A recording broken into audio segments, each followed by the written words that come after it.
اعوذ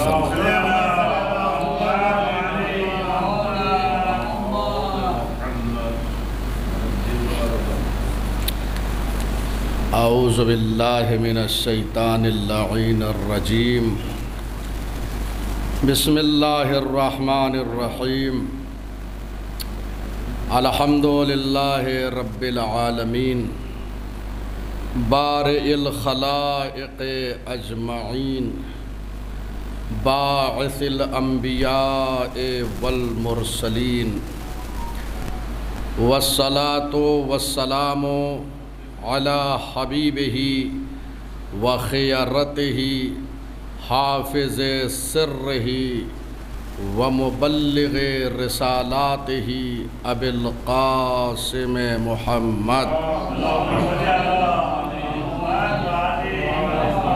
وآلہ الطیبین الطاہرین المعصومین المظلومین لا سیما بقیت اللہ فی الارضین روحی وارواح العالمین لتراب مقدمہ الفداء واللعن الدائم علی اعدائہم اجمعین من یومنا ھذا الی قیام یوم الدین اما بعد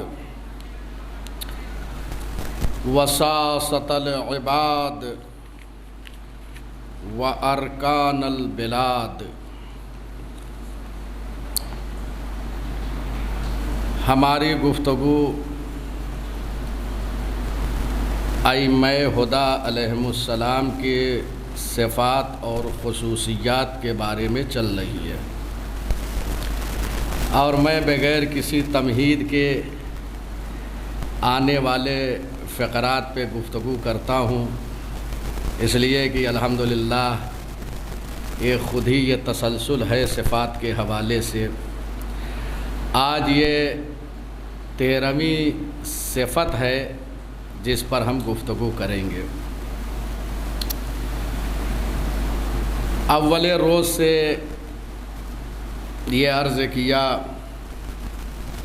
کہ پہلے سلام کے بعد دوسرے سلام تک 19 خصوصیات جو ہے ائمہ ہدیٰ علیہم السلام کی ذکر ہوئی ہے۔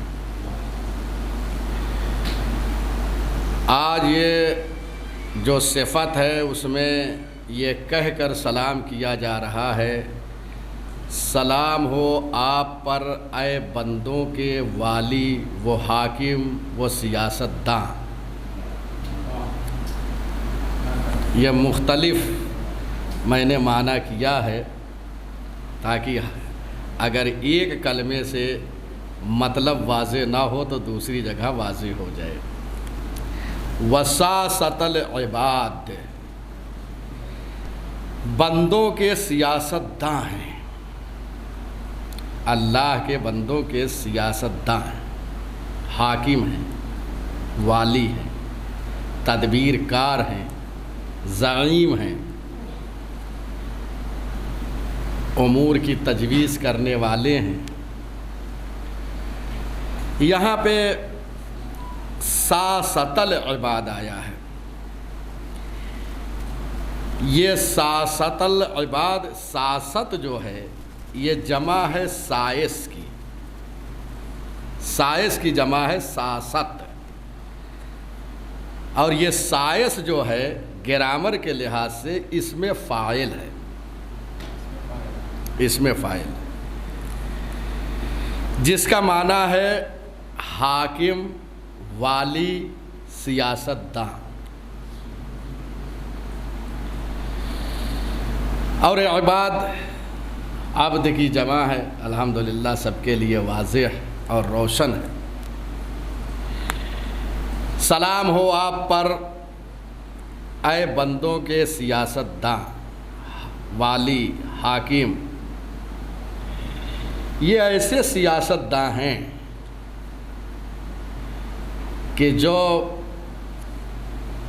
ہر اعتبار سے سیاست کرتے ہیں، چاہے حکومت ہو ظاہری اور چاہے حکومت نہ۔ اب عام طور پہ ممکن ہے یہ ذہن میں آئے، چونکہ لوگ یہ دنیاوی سیاست سے متاثر ہوتے ہیں، لہٰذا یہ سوال پیدا ہو سکتا ہے کہ ہم تو دنیا کی سیاست دیکھ رہے ہیں، لیکن ائمہ ہدیٰ علیہم السلام کیسے سیاستداں ہیں؟ اسی کو سمجھنے کی ضرورت ہے۔ ائمہ ہدیٰ علیہم السلام کی جو سیاست ہے وہ قوانین اسلام کے مطابق ہے۔ ان کی سیاست کا منبع جو ہے وہ وحی الہی ہے، قرآن ہے، حدیث ہے، یہ ساری چیزیں ہیں۔ چنانچہ امیر المومنین کی ظاہری خلافت، جب ظاہری خلافت تھی تو آپ ملاحظہ فرمائیں حکومت کو، یہ علوی خلافت ہے، یہ علوی حکومت ہے، جس میں نہ کوئی بھوکا سو رہا ہے،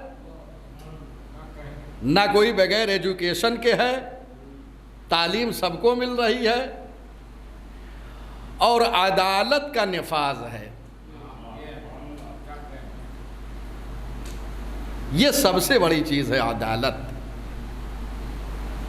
نعرہ لگانا اور ہے، مقام عمل میں عدالت کو پریکٹیکل کرنا یہ اللہ والوں کا کمال ہے۔ لہذا عدالت ایسی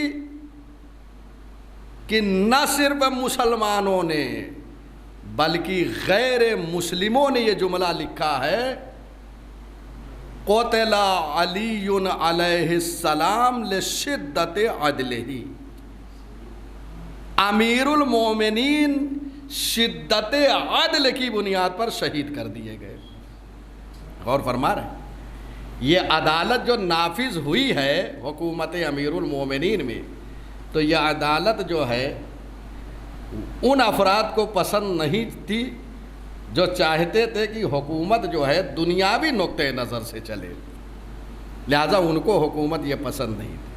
امیر المومنین نے عدالت کا نفاذ کیا، اور اس جملے کو ایک عیسائی مورخ نے لکھا ہے، اس نے بھی اپنی کتاب جارد جرداق نام ہے، لبنان کے رہنے والے تھے، انہوں نے لکھا ہے، ان کی کتاب ہے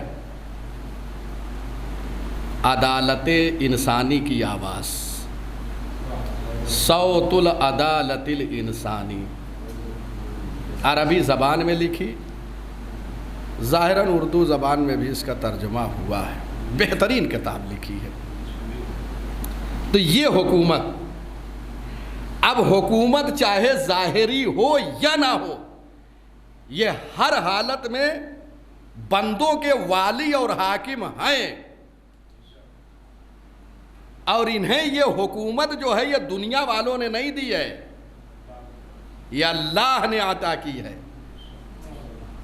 اور قرآن مجید میں سارے بندوں کو یہ خطاب کر کے کہا، اطیعوا اللہ واطیعوا الرسول واولی الامر منکم، اللہ کی اطاعت کرو، اس کے رسول کی اطاعت کرو، اور صاحبان امر کی اطاعت کرو۔ صاحبان امر ہمارے یہاں تفسیروں میں ائمہ ہدیٰ علیہم السلام کو کہا گیا ہے۔ اب اگر میں صرف اس آیت کی تفسیر میں جاؤں اور دنیا نے کس کو اولی الامر بنایا ہے، تو تقریباً 1 گھنٹہ جو ہے صرف اولی الامر کی تفسیر میں جو ہے چلا جائے گا۔ اب ظاہراً اس سے قبل میں نے اس آیت کی تفسیر کی تھی، یہی آیت تھی۔ تو اولی الامر کی اطاعت، اب صاحبان امر کی جو اطاعت کریں گے، اطاعت ان کی معرفت کے بعد ہوگی۔ جب اطاعت ہوگی، جب انسان ان کو تسلیم کرے گا، تو یہ حکومت جو ہے وہ سروں پر نہیں ہوگی، دلوں پر ہوگی۔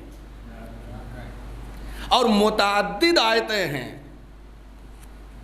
کہ جہاں پہ پروردگار عالم نے ان کی اطاعت کا حکم دیا ہے۔ چنانچہ ایک اور آیت ہے وَآتَيْنَاهُمْ مُلْكًا عَظِيمًا، ہم نے انہیں ملک عظیم عطا کیا۔ غور فرما رہے ہیں، ہم نے انہیں ائمہ ہدیٰ علیہ السلام کو ملک عظیم عطا کیا۔ اس کی تفسیر میں امام محمد باقر علیہ السلام سے روایت ہے کہ اس ملک سے مراد یہاں پر کہ جو اللہ نے انہیں ملک عظیم عطا کیا ہے، اس سے مراد یہ ہے کہ اہل بیت علیہم السلام واجب الاطاعت ہے، یہ ہے ملک۔ وہاں آیت میں صاحبان امر کی اطاعت کرو، اور یہاں وَآتَيْنَاهُمْ مُلْكًا عَظِيمًا، ملک عظیم وہی اطاعت ہے۔ غور فرما رہے ہیں؟ اور اس کے بعد جب اللہ نے انہیں یہ مرتبہ عطا کیا تو اسی آیت کے ابتدا میں جو آیت شروع ہو رہی ہے اس میں ارشاد ہو رہا ہے ام یحسدون الناس علی ما آتاہم اللہ من فضلہ، یعنی لوگ کب تک حسد کرتے رہیں گے ائمہ ہدیٰ علیہ السلام پر کہ جو کچھ اللہ نے انہیں اپنے فضل سے عطا کیا ہے، یعنی جو فضیلتیں اہل بیت علیہ السلام کو اللہ نے عطا کی ہے اس پر لوگ حسد کر رہے ہیں۔ تو اس کا مطلب یہ ہے کہ اہل بیت علیہ السلام محسود واقع ہوئے ہیں، اور انہیں جو کچھ اللہ نے عطا کیا ہے اس پر لوگ حسد کر رہے ہیں، اور وہ کیا ہے؟ وہ اطاعت ہے۔ ظاہری حکومت لوگ کر رہے ہیں، لوگوں کے دل راغب نہیں ہوتے ہیں، لیکن اللہ نے اپنے فضل سے ان کو جو عطا کیا ہے تو صرف انسانوں پہ حکومت نہیں ہے، کائنات کے ذرے ذرے پہ حکومت ہے۔ اور ولایت تکوینیہ جو اللہ نے انہیں عطا کی ہے وہ ولایت تکوینیہ کے ذریعے سے کائنات میں حق تصرف رکھتے ہیں، اور یہ کائنات میں حق تصرف رکھنا اس بات کی دلیل ہے کہ صرف انسانوں پہ نہیں بلکہ کائنات کے ذرے ذرے پہ ان کی حکومت ہے۔ دنیا کا بادشاہ انسان پر حکومت کر سکتا ہے، لیکن اگر شیر درندہ کو وہ دیکھ لے تو اب ان کے محافظ جو ہوں گے نا وہ بھی بھاگتے ہوئے نظر آئیں گے۔ غور فرما رہے ہیں؟ لیکن اہل بیت عصمت و طہارت وہ ہیں کہ اگر شیر بھی درندے بھی انہیں دیکھ لیتے ہیں تو آ کر اپنے سر کو ان کے قدموں پہ رکھ دیتے ہیں۔ یہ ہے حکومت، یہ ہے ان کی سلطنت، یہ ہے فرما روائی، یہ ہے ان کی سیاست۔ یہ ساری چیزیں اللہ نے عطا کی ہے۔ اچھا، اس کے بعد کیسے عطا کی ہے اللہ نے؟ آپ ملاحظہ فرمائیے، ساری چیزیں اللہ نے پہلے عطا کی ہے، اس کے بعد سلطنت عطا کی ہے، اس کے بعد حکومت عطا کی ہے۔ چنانچہ پیغمبر اکرم صلوات اللہ وسلامہ علیہ کے بارے میں یہ حدیث مبارک امام صادق علیہ السلام سے نقل ہوئی ہے کہ آپ نے فرمایا ان اللہ عز وجل ادب نبیہ فاحسن ادبہ، اللہ تبارک و تعالی نے اپنے نبی کو تعلیم دیا ہے اور بہترین تعلیم و تربیت دیا ہے۔ غور فرما رہے ہیں؟ یعنی پہلے پروردگار علم عطا کر رہا ہے، ساری چیزیں عطا اور تربیت وہاں کر رہا ہے، اس کے بعد یہاں بھیج رہا ہے۔ یہ آ کر دنیا میں کسی سے علم حاصل نہیں کرتے ہیں، اس کے بعد فلما اکملا لہ الادب، جب اللہ نے اخلاق کو بلندی تک پہنچا دیا، ان کے علم و اخلاق و تربیت سب کمال پہ پہنچ گئی، اس کے بعد پروردگار نے یہ فرمایا انکا لعلی خلق عظیم، اے میرے حبیب تمہارا اخلاق بہت عظیم ہے۔ ملاحظہ فرما رہے ہیں پروردگار عالم نے پہلے علم دیا، اخلاق کی تعلیم دی، تربیت کیا، اپنے نبی کی اور بہترین تربیت کیا، اور اس کے بعد جب ساری چیزیں یہ مکمل ہو گئی تو یہ خطاب دیا انکا لعلی خلق عظیم۔ یہ دنیا والے خطاب نہیں دے رہے ہیں، یہ وہ دے رہا ہے جو علی کل شیء قدیر ہے، وہ دے رہا ہے جو قادر مطلق ہے۔ انکا لعلی خلق عظیم ثم فوض الیہ امر الدین والامت، پھر اللہ نے دین اور امت کے سارے امور ان کے سپرد کر دیا۔ غور فرما رہے پہلے علم و ادب ہے، اس کے بعد اس پہ سند ہے انکا لعلی خلق عظیم، پھر یہ کائنات کے تمام امور بندوں کے، امت کے، دین کے، سب ان کے حوالے کر دیا۔ اب یہ جو ہے یہ ساری چیزوں کی فرما روائی کر رہے ہیں، یہ ساری چیزوں کے والی اور حاکم ہیں، جتنی چیزیں ان کے حوالے ہوئی ہے۔ تو آپ نے ملاحظہ فرمایا کہ پروردگار عالم نے علم عطا کرنے کے بعد، اخلاق دینے کے بعد، تربیت کرنے کے بعد انکا لعلی خلق عظیم کہا، اور اس کے بعد فرمایا کہ ساری امت کے امور اور دین کے امور کو ان کے سپرد کر دیا۔ کیوں کیا؟ لِيَسُوسَ عِبَادَهُ، تاکہ اللہ کے بندوں پر یہ سیاست کریں، ان کے امور کو تجویز فرمائیں۔ یہ لہذا آج کی یہ دنیا جو حکومت کر رہی ہے وہ حکومت نہیں ہے، یہ الہی حکومت ہے، یہ الہی حکومت ہے۔ لہذا یہاں تصور ظلم نہیں، تصور جور نہیں، بلکہ یہاں عدالت، کیونکہ اللہ نے ساری چیزوں کی تعلیم دے کر انہیں بھیجا۔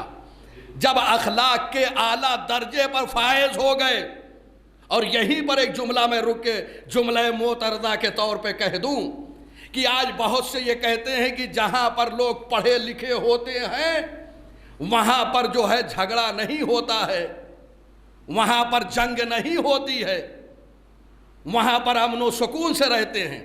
آپ نے بھی ملاحظہ فرمایا ہوگا، ہمارے بہت سے علماء یہ بات عرض بھی کرتے ہیں، پیش بھی کرتے ہیں، لیکن میں یہ دیکھ رہا ہوں کہ آج دنیا میں جہاں پڑھے لکھے لوگ ہیں وہیں ایسے اسلحے بنا بنا کر غریب ملکوں پر مار مار کے ان کو تباہ کر رہے ہیں۔ تو آپ کہہ رہے ہیں کہ علم جہاں ہوتا ہے وہاں نہ جھگڑا ہے نہ فساد ہے، یہ آپ کی تھیوری کہاں چلی گئی؟ اس کا مطلب یہ ہے کہ تنہا علم جو ہے وہ محفوظ نہیں رکھتا ہے، جب علم کے ساتھ اخلاق آ جاتا ہے اس کے بعد جو حاکم بنتا ہے تو اللہ کے بندوں پر ظلم نہیں کرتا ہے۔ اسی لیے اللہ نے پہلے علم دیا، تربیت کیا، اخلاق دیا، اس کے بعد سند دے دیا انکا لعلی خلق عظیم۔ اس کے بعد جو ہے امت اور یہ دنیا کے سارے امور کو ان کے حوالے کر دیا۔ کیوں؟ اس لیے کہ اب یہاں پر کسی بندے خدا پر ظلم نہیں ہو سکتا، یہاں عدالت کا نفاذ ہوگا۔ اب یہ اپنے سیاست کی بنیاد پر، اپنے تدبیر کی بنیاد پر، یہ اپنے فرما روائی اور ولایت کی بنیاد پر بندوں کے لیے ایسے امور کو تجویز فرمائیں گے کہ جس میں اللہ کے بندوں کے لیے سعادت دنیا بھی ہو اور سعادت آخرت بھی ہو۔ یہ ہے سیاست، یہ ہے ان کی سیاست، جس کا منبع وحی الہی، جس کا منبع قانون الہی، یہاں پہ جو عدل ہے وہ عدل الہی سے ماخوذ ہے، اسی لیے ایسی فرما روائی، جو ان کے قریب ہو گیا وہ سعید بن گیا، اس لیے کہ یہ سعادت بشر کے لیے آئے ہیں، لہذا ایسا بنایا کہ اگر چاہنے والوں کو اپنے ظاہری حکومت میں کسی ملک کا کسی مقام کا گورنر بنایا تو اس نے جا کے گورنر ہاؤس نہیں بنایا ہے، بلکہ مسجد پروردگار میں بیٹھ کر حکومت کی ہے۔ یہ ہے حکومت۔ اس لیے کہ یہ جو مال ہوتا ہے، یہ دولت، یہ بیت المال، یہ مسلمانوں کا حق ہے، یہ مخلوق الہی عباد پروردگار کا حق ہوتا ہے۔ ہمیں یہ حق نہیں ہے کہ مجھے ایک کرسی مل جائے تو سب سے پہلے میں اپنے کو سنوار لوں، نہیں، ایسا نہیں، بلکہ اللہ کے بندوں کو سنوارنا چاہیے۔ خدا کی قسم، جائیے دیکھیے تاریخ میں امیر المومنین کی حکومت کے ایسے ایسے واقعات ملے ہیں کہ جہاں پر لوگ آن کر مسلمان ہو گئے۔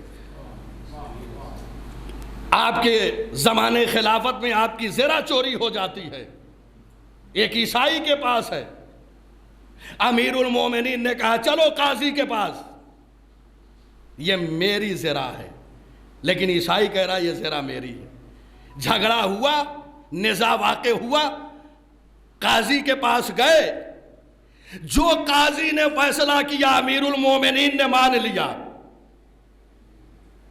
بس جیسے ہی عیسائی، کچھ دور پورا واقعہ میں نہیں بیان کروں گا اس لیے کہ یہ سب تفصیل طلب ہیں، بس اشارہ کر رہا ہوں، جیسے ہی عیسائی آگے بڑھا، آ کے امیر المومنین سے کہتا ہے کہ آپ کلمہ اسلام بتائیے۔ غور فرما رہے ہیں؟ امیر المومنین کے اس اخلاق سے اتنا متاثر ہوا دول خلافت امیر المومنین میں کہ وہ مسلمان ہو گیا۔ اس لیے کہ یہ حکومت اسی لیے ہو رہی ہے تاکہ اللہ کے بندوں کو سعادت تک پہنچا دے، نیک بختی تک پہنچا دے۔ یہ ہے، آگے کلمہ اسلام پڑھا، کیوں؟ وجہ یہ ہے کہ یہ دیکھ رہا ہے کہ ہم نے اور بھی حکومتیں دیکھی ہے، لیکن اس میں حاکم اور وہ قاضی کے پاس جائے۔ حکما تو وہ ہوتے ہیں جو اپنے آنکھوں کا اشارہ ایسے کر دیتے ہیں کہ وہ بیچارہ خود ہی گر کے مر جاتا ہے، لیکن اللہ رے امیر المومنین جو قانون بنایا کہ اگر قانون یہ ہے کہ قاضی کے پاس، جج کے پاس جایا جائے تو حاکم وقت امیر المومنین ہو کر وہاں تشریف لے جا رہے، اور وہ بھی اتنا مطمئن ہو کر فیصلہ کر رہا ہے کہ گویا یہ سمجھ رہا ہے کہ یہ عدالت کی حکومت ہے، اور فیصلہ کر دیا۔ تو اسی لیے آ کے وہ مسلمان بن گیا کہ وہ سمجھ رہا تھا کوئی اور حکومت ہوتی تو قاضی تک حاکم کو آنے کی ضرورت نہ ہوتی، وہ خود ہی فیصلہ کر دیتا، اور اگر قاضی کے پاس حاکم آ بھی جائے تو زبانیں لڑکھڑا جاتی ہے، لیکن اتنا مطمئن ہو کر وہ فیصلہ کر رہا ہے۔ اس اخلاق کو دیکھ کر عیسائی مسلمان ہو گیا۔ ایسی حکومت ہونا چاہیے، اللہ کے بندوں کے لیے جو صلاح ہے وہ کام کرے، اس لیے حکومت۔ لہذا چاہے ظاہری حکومت رہی ہو امیر المومنین کی، اور چاہے حکومت نہ رہی ہو، اس لیے کہ یہ ظاہری حکومت جو ملی ہے یہ تقریباً 5 سال کی تھی، لیکن ائمہ ہدیٰ علیہم السلام جب سے کائنات میں تشریف لائے ہیں اور آخر امام تک جو کائنات پر ان کی حکومت چل رہی ہے، وہ تمام بندوں کو اپنے پاکیزہ سیاست کے ذریعے سے سعادت اخروی اور دنیاوی تک لے جا رہے ہیں۔ یہ ہے، لہذا ائمہ ہدیٰ علیہم السلام کو ساست العباد کہا گیا۔ اے بندوں کے فرما روا، ایسے فرما روا ہو کہ ساحل نجات تک پہنچائے۔ آج ہے دنیا میں کوئی ایسا حاکم؟ آپ دکھائیے جہاں پہ عدالت کا نفاذ ہو، کہ خود شہید ہو جائے اللہ کے بندوں کو بچا لیا جائے، خود شہید ہو جائے، عدالت زندہ رہے، ایسے یہ فرما رواں ہے۔ بہرحال یہ ایک سیاست العباد کی تشریح ہے کہ اللہ نے انہیں بندوں کا سیاستداں والی بنایا ہے، اور ان کا کام یہ ہے کہ اللہ کے بندوں کو اپنی حکمت کے ذریعے سے ساحل مراد تک پہنچاتے ہیں، نجات تک پہنچاتے ہیں، سعادت و نیک بختی تک پہنچاتے ہیں، سعادت دنیا ہو یا سعادت اخروی ہو وہاں تک پہنچاتے ہیں۔ یہ ائمہ ہدیٰ کا کام ہے دنیا میں کوئی ایسا حاکم؟ جب ایسی حکومت ہوتی ہے تو سروں پر حکومت نہیں، دلوں پر حکومت ہوتی ہے۔ یہ ہے سیاست العباد۔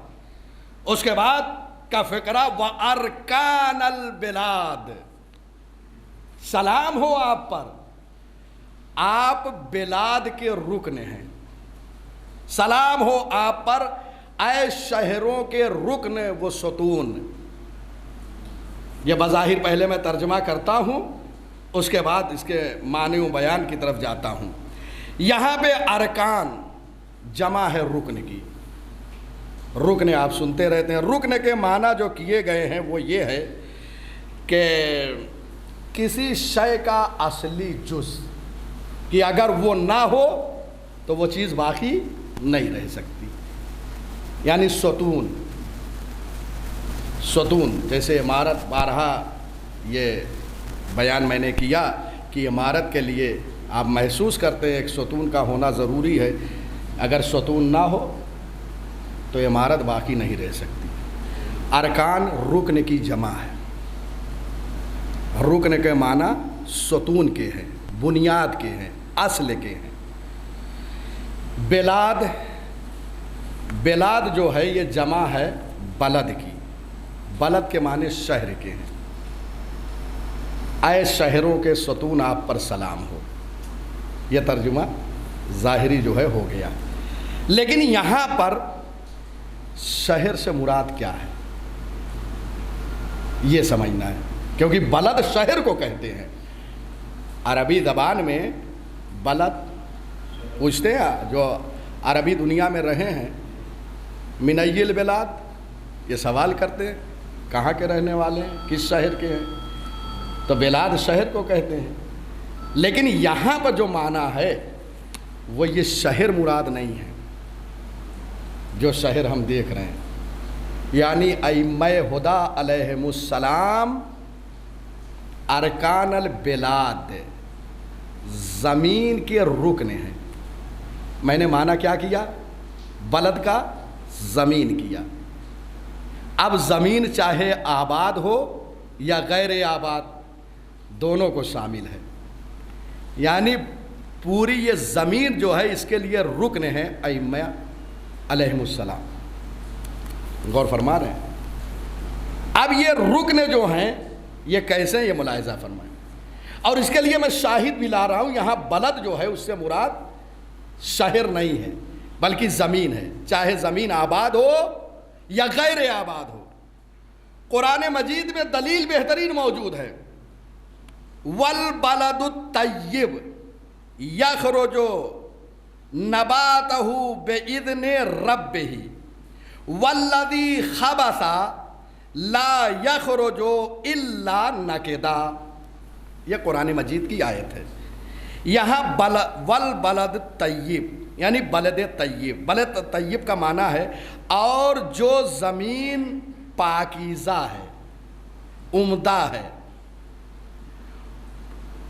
وہ خدا کے حکم سے اس کی نبات خوب نکلتی ہے، یعنی جو زمین طیب ہے اس سے جو ہے نباتات یعنی پیداوار جو ہے اچھی نکلتی ہے۔ تو بلد کا یہاں کیا معنی ہے؟ جو آباد زمین ہے اس کو کہا گیا بلد۔ اب آئیے جو غیر آباد ہے جہاں سے کچھ نہ نکلے وہ کیا ہے؟ والذی خبث، اور وہ زمین جو طیب نہیں، طیب کے مقابل میں خبیث ہے، جو زمین کچھ نہیں اگاتی ہے اس کو بھی بلد کہا جاتا ہے۔ غور فرمایا، یعنی جو اگاتی ہے وہ زمین جو ہے طیب ہے جو نہیں اگاتی ہے، تو بلد کا لفظ کس پہ اطلاق ہوا ہے؟ زمین پر ہوا ہے۔ اور جو خراب ہے، جو زمین خراب ہے، اس میں جو ہے لا یخرج، وہ بہت یعنی اس کی پیداوار جو ہے اصلاً نہیں ہوتی، یعنی کم ہے یا اصلاً پیداوار ہی نہیں ہوتی، جیسے بنجر زمینیں ہوتی ہے۔ تو بہرحال یہ بلد جو ہے یہ شاہد ہے اس آیت میں، سورہ اعراف آیت نمبر 58۔ تو یہ جو ارکان البلاد ہے، اصل میں اس کو واضح کرنا ہے کہ بلاد جو ہے وہ یہاں پہ شہر مراد نہیں ہے، بلکہ زمین مراد ہے، چاہے زمین آباد ہو یا غیر آباد ہو، دونوں کو بلد کہا جاتا ہے۔ تو یہ مطلب واضح ہو گیا ہوگا۔ اب آئیے ایک لغت سے بھی ایک شاہد پیش کر دوں۔ بہرحال قرآن مجید کافی ہے اس شاہد کے لیے، لیکن اہل لغت نے خصوصاً جو قرآن مجید کی لغت کو لکھا ہے، صاحب مجموع البحرین نے لکھا ہے، یطلق البلدۃ او البلاد علی کل موضع من الارض عامرا کانا او خلاء۔ کہتے ہیں کہ بلدہ اور بلاد، بلد کا اطلاق جو ہوتا ہے ہر زمین پر ہوتا ہے، چاہے وہ زمین عامر ہو، آباد ہو یا غیر آباد ہو، دونوں کو کیا کہا جاتا ہے؟ بلد کہا جاتا ہے۔ تو ائمہ ہدی یہی سمجھنا ہے۔ اگر آپ ایک معنی کہیں دیکھ لیں گے تو صرف معنی یہ کر دیں گے وَأَرْكَانَ الْبِلَادِ، اہل بیت علیہم السلام شہروں کے رکنے ہیں، تو یہ شہر یہ مراد نہیں ہے، بلد یعنی زمین کے یہ رکنے ہیں۔ سلام ہو آپ پر ائمہ ہدی، آپ ارکان ہیں، رکن ہیں، کس کے لیے؟ زمین کے لیے، چاہے وہ آباد ہو چاہے غیر آباد ہو۔ یعنی اگر ائمہ ہدی علیہم السلام نہ ہو تو یہ زمین باقی نہیں رہ سکتی۔ غور فرما رہے ہیں؟ یعنی رکن ستون کو کہتے ہیں۔ اہل بیت علیہم السلام زمین کے لیے ستون ہے، اگر یہ ہیں تو زمین ہے، اور اگر یہ نہ ہو تو زمین باقی نہیں رہے گی۔ چنانچہ اس سے پہلے میں نے ایک حدیث مبارک کو آپ کی خدمت عالیہ میں پیش کیا، آج اسے غیبت نعمانی کے حوالے سے دوبارہ آپ کی خدمت میں پیش کرنے کی سعادت حاصل کر رہا ہوں کہ لولا الحجہ لساخت الارض باہلہا، اگر حجت خدا نہ ہو تو زمین اپنے ساکن کو نگل جائے۔ غور فرما رہے ہیں؟ یہ روایت غیبت نعمانی میں موجود ہے، کتاب کا نام ہے الغیبت، نعمانی نے لکھی ہوئی ہے، اس میں یہ روایت موجود ہے، اگر حجت خدا نہ ہو تو یہ زمین باقی نہیں رہ سکتی۔ اس کا مطلب یہ ہے کہ آپ یہاں پر بلد کا ترجمہ جو ہے وہ زمین سے کریں، یعنی بلد کا یہاں معنی زمین کے ہیں۔ وَأَرْكَانَ الْبِلَادِ یعنی وَأَرْكَانَ الْأَرْضِ، اہل بیت علیہم السلام زمین کے لیے رکن ہیں۔ رکن کا معنی یہ ہے کہ اگر وہ ہو تو شے برقرار ہو، اگر رکن نہ ہو تو شے برقرار نہیں رہ سکتی۔ آپ نماز میں پڑھتے ہیں کہ 11 جو ہے واجبات میں 5 رکن ہیں، اگر رکن نہ ہو، آپ بھول جائیں یا جان بوجھ کر چھوڑ دیں، عمدن یا سہون بجا نہ لائیں تو نماز منعقد نہیں ہو سکتی، اس لیے کہ یہ 5 رکن ہیں۔ جب تک رکن ہے نماز ہے، لیکن رکن نہ ہو، چاہے عمدن بھول جائیں چاہے سہون، نماز آپ کی قائم ہو ہی نہیں سکتی۔ تو یہ ہے رکن۔ اسی طریقے سے انسان کی بقا جس چیز پر ہے اس کو بھی رکن کہا جاتا ہے، جیسے یہ قلب کو رکن کہا جاتا ہے۔ کیوں؟ اس لیے کہ انسان کی بقا اس چیز کے ذریعے سے ہے۔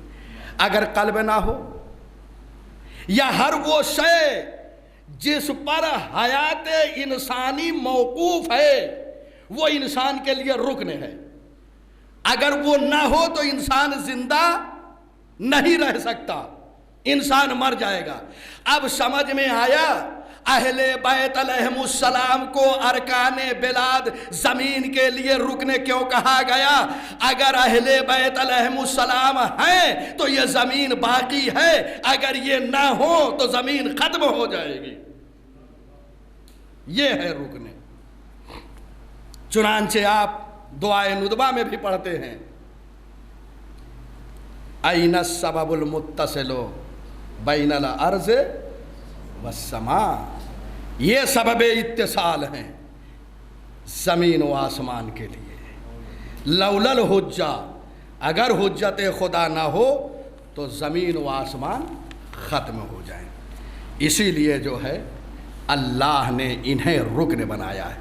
اور یاد رکھیے گا اللہ چاہتا تو خود باقی رکھ سکتا تھا، لیکن ارکان بلاد انہیں کیوں بنایا؟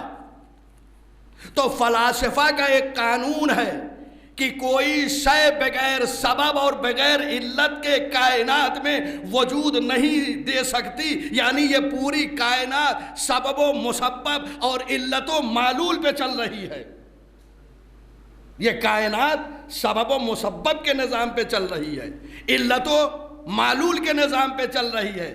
لہذا اللہ نے زمین کی بقا کو معلول قرار دیا اور اس کی بقا کے لیے علت اہل بیت کو قرار دیا ہے۔ توجہ فرما رہے ہیں آپ؟ یہ ہیں بقا کے لیے علت۔ اس کے بعد میں مزید واضح کر دوں کہ وہاں پہ جو بلد آیا ہے، ایک تو قرآن کریم میں بلد سے ارض مراد ہے، چاہے آباد ہو یا غیر آباد ہو لغت سے۔ اس کے بعد حدیث میں وَجَعَلَهُمُ اللَّهُ أَرْكَانَ الْأَرْضِ، اب تو مزید واقع ہو گیا کہ وہاں پر جو ارکان البلاد، بلاد کی جگہ پہ اس حدیث میں ارض رکھ دیا گیا، یعنی اللہ نے ائمہ ہدی علیہم السلام کو زمین کا رکن قرار دیا۔ کتنے شواہد موجود ہیں کہ یہاں بلاد سے ایک تو قرآنی شہادت موجود ہے، حدیث سے شہادت موجود ہے، اہل لغت سے کہ یہاں پر بلاد سے مراد ارض ہے، یعنی ارض جیسے آپ دیکھتے ہیں پہاڑ، یہ جو پہاڑ خلق کیا اللہ نے، کیوں؟ زمین ان کے ذریعے سے باقی ہے، یہ پہاڑوں کے ذریعے سے زمین باقی ہے، اگر یہ نہ ہو تو زلزلے میں سب ختم ہو جائے۔ یہ اللہ نے میخ قرار دیا ہے پہاڑوں کو، اور ان سب کی بقا کس کے ذریعے سے ہے؟ رکنے کون ہے؟ پہاڑوں کے لیے بھی اہل بیت علیہم السلام ہے۔ اب آئیے یہاں پر اور ایک نقطہ عرض کروں جو بہت اہم ہے اور فلاسفہ نے بھی لکھا ہے کہ ہر شے کے وجود میں آنے کے لیے ایک علت کی ضرورت ہے، اور اس شے کی بقا کے لیے، یہ آخری کلام ہے اور تمام کر رہا ہوں، ہر شے کے وجود میں آنے کے لیے ایک علت کی ضرورت ہے، اور جب وہ شے وجود میں آ گئی تو اس کے بقا کے لیے ایک علت کی ضرورت ہے۔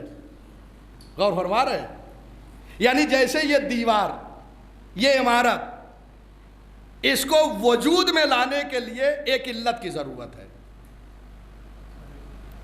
اس کے بنانے والے آئیں گے، بنائیں گے اور یہ چیز وجود میں آ جائے گی، تو اس کے وجود میں آنے کے لیے ایک علت کی ضرورت ہے۔ اچھا، اب یہ باقی ہے، اس کے لیے بھی ایک علت کی ضرورت ہے، اگر علت نہ ہو تو یہ باقی نہیں رہے۔ تو اس کا مطلب یہ ہے کہ اس کے اندر جو مسالے استعمال ہوئے ہیں اس کے اندر وہ جاذبیت جو پائی جاتی ہے، سب کو جذب کیے ہوئے ہے، اس کے لیے ایک علت ہے، جبھی تو یہ باقی ہے، اور وہ علت پروردگار ہے جو نظارت کیے ہوئے ہے اس پر۔ تو دو علت ہوتی ہے ہر شے کی، ایک علت محدثہ ہے اور ایک علت مبقیہ ہے۔ علت محدثہ کیا ہے؟ وجود میں آنے کے لیے ایک علت کی ضرورت ہے، ایک سبب کی ضرورت ہے، اور اس کے بقا کے لیے بھی ایک علت اور سبب کی ضرورت ہے۔ اہل بیت عصمت و طہارت علیہم السلام کائنات کے لیے علت محدثہ ہیں، یعنی وجود میں آنے کی علت ہے، اور اس کے بقا کی بھی علت اہل بیت ہے۔ اور میں نے یہ عرض کیا کہ میں کوئی چیز بغیر دلیل کے نہیں پیش کرتا، لہذا وجود میں آنے کے لیے علت ہے تو دلیل کیا ہے اس علت پر کہ ان کے ذریعے سے یہ کائنات وجود میں آئی ہے، یہ زمین جو ہے ان کے دم سے وجود میں آئی۔ تو آپ پڑھتے رہتے ہیں مسلسل، ہر شب جمعہ، ہر پروگرام میں حدیث کے ساتھ، اس میں پروردگار عالم یہ فرما رہا ہے انی ما خلقت سماء مبنیہ ولا ارضا مدحیہ ولا قمرا منیرا ولا شمسا مضیہ ولا فلکا یدور ولا بحرا یجری الا فی محبت ہؤلاء الخمسۃ الذین هم تحت الکساء۔ یعنی پروردگار کیا فرما رہا ہے؟ یہ خطاب اللہ فرشتوں سے کر رہا ہے، اس لیے کہ ذہن اتنا بلند ہو، اتنی بلند مخلوق ہو تو یہ چیز کو سمجھے گی۔ وَسُكَّانَ سَمَاوَاتِ، یعنی آسمان کے رہنے والوں سے خطاب کیا پروردگار نے۔ کیا فرمایا؟ انی ما خلقت سماء مبنیہ، میں نے یہ مضبوط آسمان نہیں پیدا کیا، یہ آسمان، یہ مضبوط آسمان جو بغیر ستون کے رکا ہوا ہے، میں نے پیدا نہیں کیا، اور نہ ولا ارضا مدحیہ، اور نہ یہ پھیلی ہوئی زمین کو میں نے پیدا کیا، ولا قمرا منیرا، اور نہ چمکتے ہوئے چاند کو پیدا کیا، ولا شمسا مضیہ، اور نہ روشن سورج کو پیدا کیا، ولا فلک یدور، اور نہ یہ سیارے جو گھوم رہے ہیں، گردش کر رہے ہیں، نہ ان کو پیدا کیا، ولا بحر یجری، اور نہ یہ سمندر کو جاری کیا، اور جو نہ اس میں کشتیاں جو چلتی ہیں نہ ان کو ہم نے خلق کیا، مگر کیوں پیدا کیا؟ ان لوگوں کی محبت میں جو کسا میں ہیں۔ غور فرمایا؟ تو یہ زمین و عرش و فرش و چاند، ستارے، سورج، سیارے، کشتیاں، یہ کن کی وجہ سے ہے؟ یہ کن کی وجہ سے ہے؟ یہ اہل بیت علیہ السلام کے ذریعے سے عالم وجود و مارد وجود میں آئی ہے۔ جب ان کے ذریعے سے مارد وجود میں آئی، جب ان کے ذریعے سے یہ خلق ہوئی، اللہ نے ان کی محبت میں بنایا ہے، تو یہ کائنات کے لیے علت اور سبب بنے ہیں خلقت کے لیے۔ بس یہ جو ہے سبب ہے، اور یہ پوری زمین اور کائنات جو ہے یہ مسبب ہے۔ تو وجود میں آنے کے لیے ایک سبب کی ضرورت ہے، ایک علت کی ضرورت ہے۔ تو یہ وجود میں جو آئی ہے کن کے سبب سے؟ وجود میں آنے کے لیے علت اہل بیت علیہ السلام ہے۔ اچھا، اب اس کی بقا کے لیے ایک علت کی ضرورت ہے۔ چلیے ابتدا میں یہ علت قرار پائے، یہ زمین وجود میں آئی، آسمان وجود میں آیا، سیارے وجود میں آئے، ساری چیزیں آ گئی، تو اب اس کے بقا کے لیے بھی علت کی ضرورت ہے۔ تو اس پہ کیا دلیل ہے؟ دلیل وہی ہے جو میں نے ابھی حدیث مبارک کو پیش کیا، لولا الحجہ لساخت الارض باہلہا، اگر حجت خدا زمین پر نہ ہو تو زمین اپنے ساکن کو نگل جائے۔ اس کا مطلب یہ ہے کہ اگر بقا ہے اس کی تو میں خدا کے ذریعے سے ہے۔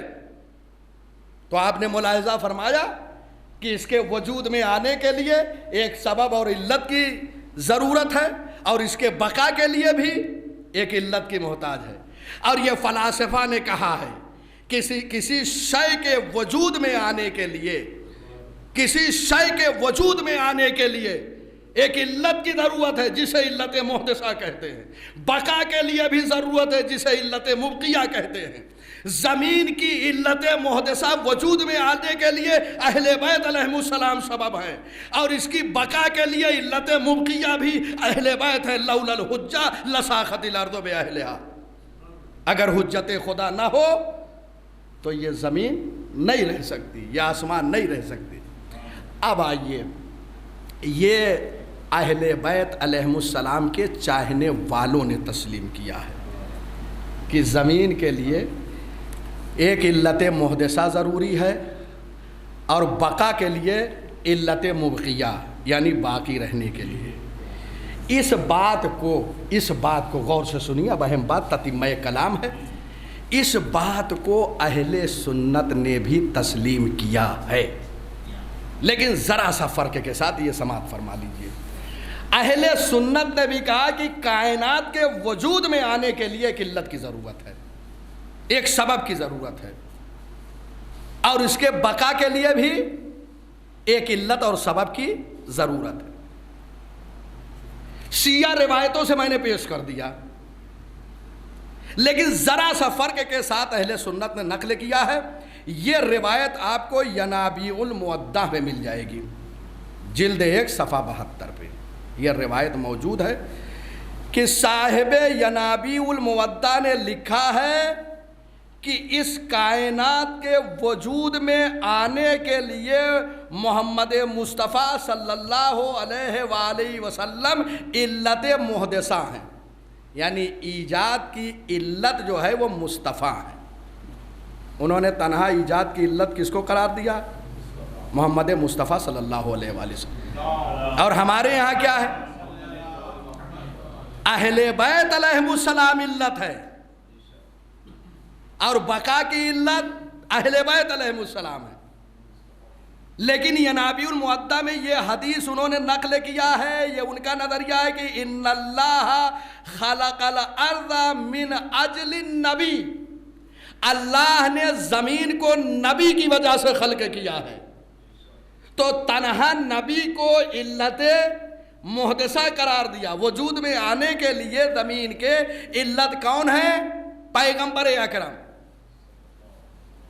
یہ روایت موجود ہے، اس کے بعد دیکھیے لیکن بقا کے لیے جو اب وہ علت ہے، یہاں پہ ملاحظہ فرمائیے، وجود میں آنے کی علت محمد مصطفیٰ ہے، اور بقا کی علت کون ہے؟ فجعل دوامها بدوام اہل بیت ہی وعطرت ہی۔ لیکن لکھا یہ ہے کہ اگرچہ کائنات محمد مصطفیٰ کے ذریعے سے وجود میں آئی تو وہ سبب ہے، وہ علت ہے، لیکن علت مبقیہ یہ جو زمین باقی ہے وہ تنہا مصطفیٰ کے ذریعے سے نہیں، بلکہ وہ دوامها بدوام اہل بیت ہی، ان کے اہل بیت کے ذریعے سے، ان کی عطرت کے ذریعے سے یہ زمین باقی ہے۔ تو آپ نے ملاحظہ فرمایا کم از کم یہ 80% جو ہے ہمارے ساتھ آ گئے ہیں، بس علت محدثہ میں صرف نبی اکرم کو علت قرار دیا اور ہم نے اہل بیت کو قرار دیا، لہذا یہ بات طے ہو گئی کہ وہ ارکان البلاد، زمین چاہے آباد ہو چاہے غیر آباد ہو، اس زمین کے لیے رکن جو ہے اہل بیت ہے۔ اگر یہ ہے تو یہ زمین کی بقا ہے، اگر یہ نہ ہو تو زمین ختم ہو جائے۔ یہی وجہ ہے جب آخری حجت کا ظہور ہوگا اور اس کے بعد جب وہ کائنات سے تشریف لے جائیں گے تو اس کے بعد قیامت ہی قیامت ہے۔ کیوں؟ اس لیے کہ اب حجت خدا نہیں ہے جو زمین و آسمان کو باقی رکھے۔ دعائے ندبہ میں جو پکار کے یہ کہہ رہے تھے این السبب المتصل بین الارض والسماء، اب زمین و آسمان کے درمیان سبب اتصال نہیں ہے، یہی سبب اتصال کا کائنات سے اٹھ جانا قیامت کی دلیل ہے۔ یہ بہرحال یہاں تک یہ گفتگو، اب اس سے زیادہ دامن وقت میں گنجائش نہیں ہے، ویسے بھی وقت زیادہ ہو گیا، میں معذرت خواہ ہوں آپ حضرات سے۔ آج شب عید بھی ہے، اور جسے بقرہ عید کہتے ہیں، عید قربان بھی کہتے ہیں، اور بعض روایتوں میں دوسرے نام بھی اس کے آئے ہیں، لہذا یہ آپ کو مبارکبادی پیش کر رہا ہوں، اور اس کو منائیے، اور اس میں خصوصاً غربا کا خیال رکھا جائے۔ جو مومنین، جو مسلمین ہمارے درمیان ہیں، مستحق ہیں، قربانی میں ان کا بھی حق ہوتا ہے۔ قربانی اسی لیے اللہ نے رکھی ہے تاکہ یہ غربا جو ہے یہ بھی ان تک بھی گوشت پہنچ جائے، اور الحمدللہ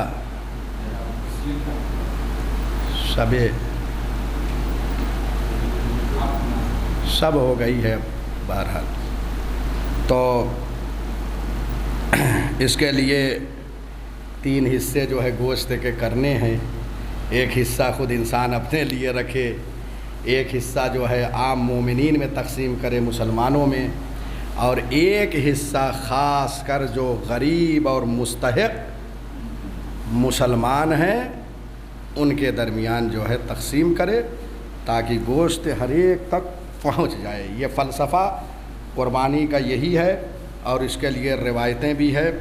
آپ روایتوں میں ملاحظہ فرمائیں، میں ایک روایت آپ کی خدمت میں پیش کر رہا ہوں، اس کے حوالے سے آپ ملاحظہ فرمائیے کہ اس کی جو علت بیان کی گئی ہے، انما جعل اللہ الاضحی لسبع مساکینکم من اللحم فاطعموہم۔ یہ روایت ہے ثواب الاعمال عقاب الاعمال، یہ کتاب ہے جناب شیخ صدوق علیہ الرحمہ کی۔ اس میں یہ روایت ہے کہ خداوند عالم نے یہ عید الاضحیٰ، عید قربان کو اس لیے رکھا ہے تاکہ اس میں مساکین جو ہیں، غریب مستحق، وہ کیا ہوں؟ گوشت سے سیر ہو جائیں۔ اس کے بعد صرف سیر نہ ہو جائیں، جو قربانی کر رہے ہیں ان کے لیے بھی حکم ہے فَأَطْعِمُوهُمْ، انہیں گوشت کھلاؤ، اطعموہم، کہ آپ انہیں جو ہے گوشت دیں۔ یہ نہیں کہ وہ سیر ہو جائیں، آپ کا یہ وظیفہ ہے، ہمارا یہ وظیفہ ہے کہ ان تک بھی پہنچائے۔ یہ دیکھیے لسبع مساکین، علت ہے، اسے لام تعلیلیہ کہتے ہیں، لام علت ہے۔ یہ اضحیٰ کیوں رکھا گیا؟ عید اضحیٰ، قربانی کی عید۔ اچھا، پھر اس کو عید اضحیٰ کو عید قربان کہتے ہیں۔ قربان کیا ہے؟ قربان کا معنی آپ دیکھیں گے وہ چیز جو انسان کو اللہ سے قریب کر دے۔ عید قربان یہ وہ عید ہے جو انسان کو اللہ سے قریب کر رہی ہے۔ چنانچہ حدیث میں بھی آیا ہے الصلاۃ قربان کل تقی، نماز ہر متقی کو اللہ سے جو ہے قریب کر دیتی ہے۔ قربان کا معنی ہے قریب کر دینا۔ تو قربان جو ہے انسان کو اللہ سے قریب کر دینا، لہذا عید قربان ہے تو یہ عید ہمیں اللہ سے قریب کر دیتی ہے۔ کب قریب کرے گی؟ یہ جب ہم اللہ کے بندوں پر لطف کریں گے، مہربانی کریں گے، جب اللہ سے ہم قریب ہوں گے، تو لہذا یہ عید قربان ہے۔ اور اس کے بعد یہ جب انسان قربانی دیتا ہے تو جو قطرہ خون جانور کا زمین پر گرتا ہے، اس کے گرتے ہی انسان کے سارے گناہوں کا کفارہ ہو جاتا ہے۔ یہ خون جو گرتا ہے جانور کا، یہ کفارہ ہے انسان کے تمام گناہوں کا، لیکن شرط ہے، یوں ہی نہیں، وَإِلَّا ہر ایک جو ہے ایک قربانی دے کے اپنی ساری غلطیاں اللہ سے معاف کرا لے۔ دیکھیے روایت میں کیا وارد ہے، پیغمبر اکرم سے روایت ہے، دعائم الاسلام کی یہ روایت ہے، جلد نمبر 1، من صدقت نیتہ، جس کی نیت جو ہے اچھی ہوگی، خالص ہوگی، یہ اس کے لیے ہے۔ کانت اول قطرۃ لہ کفارۃ لکل ذنب، جانور ذبح کرنے کے بعد جو پہلا قطرہ زمین پر گرے گا وہ انسان کے گناہوں کا کفارہ قرار پائے گا، لیکن شرط کیا ہے؟ شرط یہ ہے کہ نیت میں اخلاص ہو، اور یہی سب سے مشکل امر ہے۔ اخلاص کب پیدا ہوگا؟ اللہ نے گوشت میں جو تقسیم رکھی ہے، اگر اس کو نظر میں رکھیں گے، اللہ کے لیے کب ہوگی؟ جو اللہ نے کہا ہے اس پر عمل کریں، تو یہ صادق نیت کے ساتھ آپ کی قربانی ہوگی۔ جب صادق قربانی ہوگی تو پروردگار تمام گناہوں کا کفارہ دے دے گا، یعنی یہ آپ کے سارے گناہ کو محو کر دے گا۔ انسان ایسا ہو جائے گا جیسے اس نے کوئی گناہ انجام نہ دیا ہو۔ تو جب عید قربان کا یہ عالم ہے کہ اس کو قربان کہتے ہیں کہ ہر انسان کو یہ عید قربان اللہ سے قریب کر دیتی ہے، تو بتاؤ عید غدیر کا کیا عالم ہوگا؟ جو سب سے اہم عید ہے۔ انشاءاللہ آئندہ جو جلسے ہوں گے، ہماری نشست جو ہوگی اس میں غدیر کے حوالے سے بھی گفتگو ہوگی۔ بہرحال آج کافی وقت ہو گیا ہے، یہیں پہ گفتگو تمام کرتے ہیں۔ وآخر دعوانا ان الحمد للہ رب العالمین۔ اللہم صلی علی محمد وآل محمد۔ جی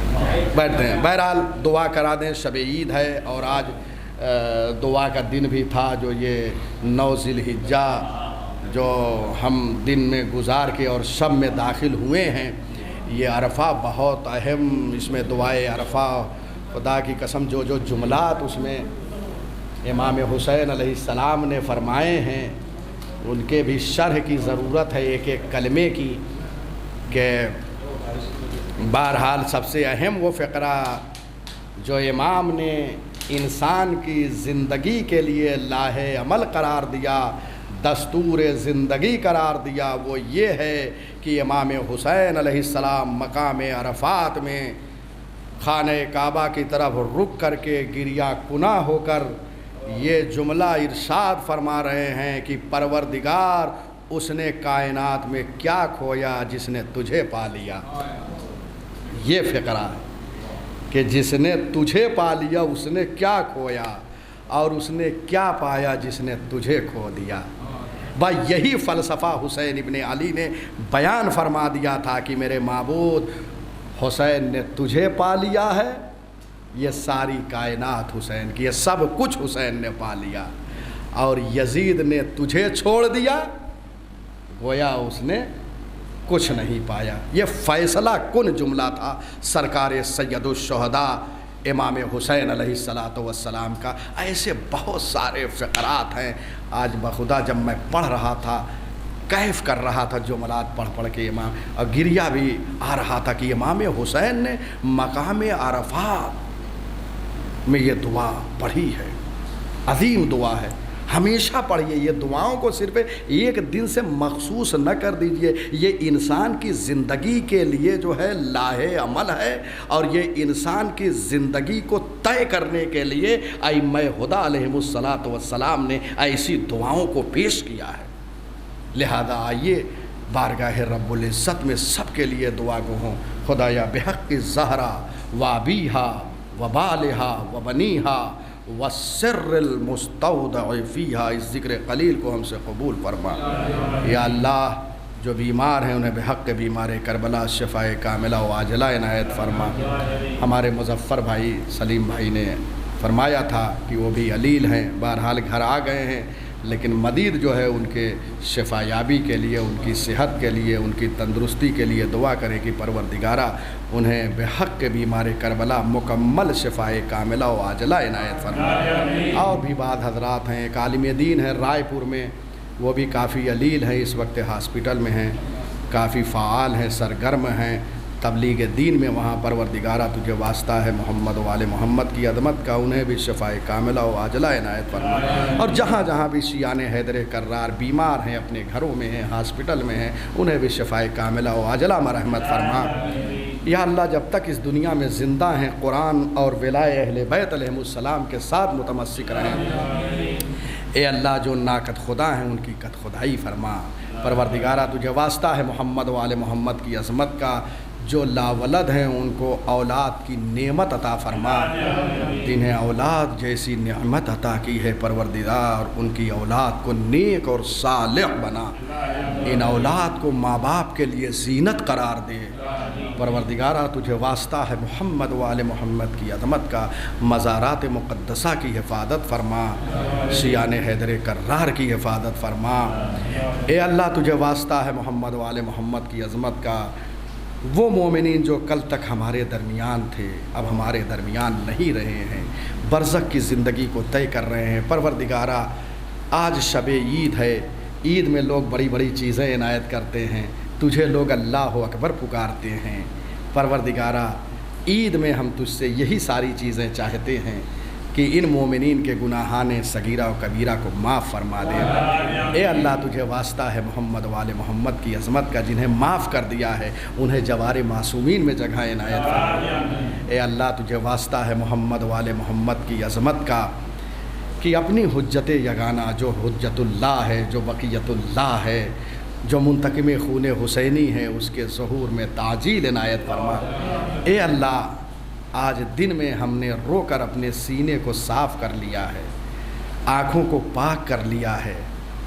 اسی لیے یہ عرفہ ہے کہ انسان جو ہے روز عرفہ گریہ کر کے دیباچہ کربلا، تمہید کتاب کربلا آج سے آغاز ہے۔ جناب مسلم ابن عقیل کی شہادت سے کربلا کا آغاز ہو چکا ہے۔ آج ہم نے آنکھوں کو پاک کر لیا ہے محرم میں رونے کے لیے، آج دل کو صاف کر لیا ہے تاکہ مومنین سے جن کے دل میں کوئی بھی قدورت اور حسد، نفرت یا کچھ بھی رہا ہو، آج ہم نے سب دھل دیا ہے۔ پروردگار سب کو معاف کر دیا ہے۔ اے اللہ جتنے مومنین ہیں سب کے دلوں کو رذائل اخلاقی سے پاک فرما دے شبیر۔ اے اللہ ایسے اخلاق و کردار سے ہمیں نواز دے، ہمیں ایسا بنا دے کہ جب امام وقت تشریف لائیں تو اپنے لشکر کے لیے ہمیں منتخب فرما لیں۔ وآخر دعوانا ان الحمدللہ رب العالمین۔ آپ حضرات سے التماس ہے کہ ایک مرتبہ سورہ حمد اور 3 مرتبہ سورہ اخلاص کی تلاوت فرما کر جملہ مومن و مومنات بالاخص جو یہاں پر شرکا ہیں ان کی اموات کو جو ہے بخش دیں۔ بسم اللہ الرحمن الرحیم۔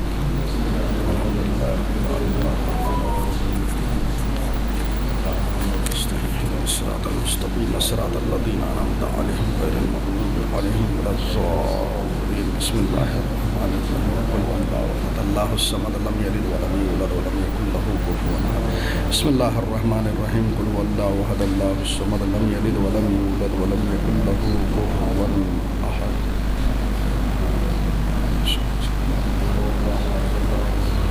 اللہم عجل لولیک الفرج والعافیۃ والنصر۔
دستی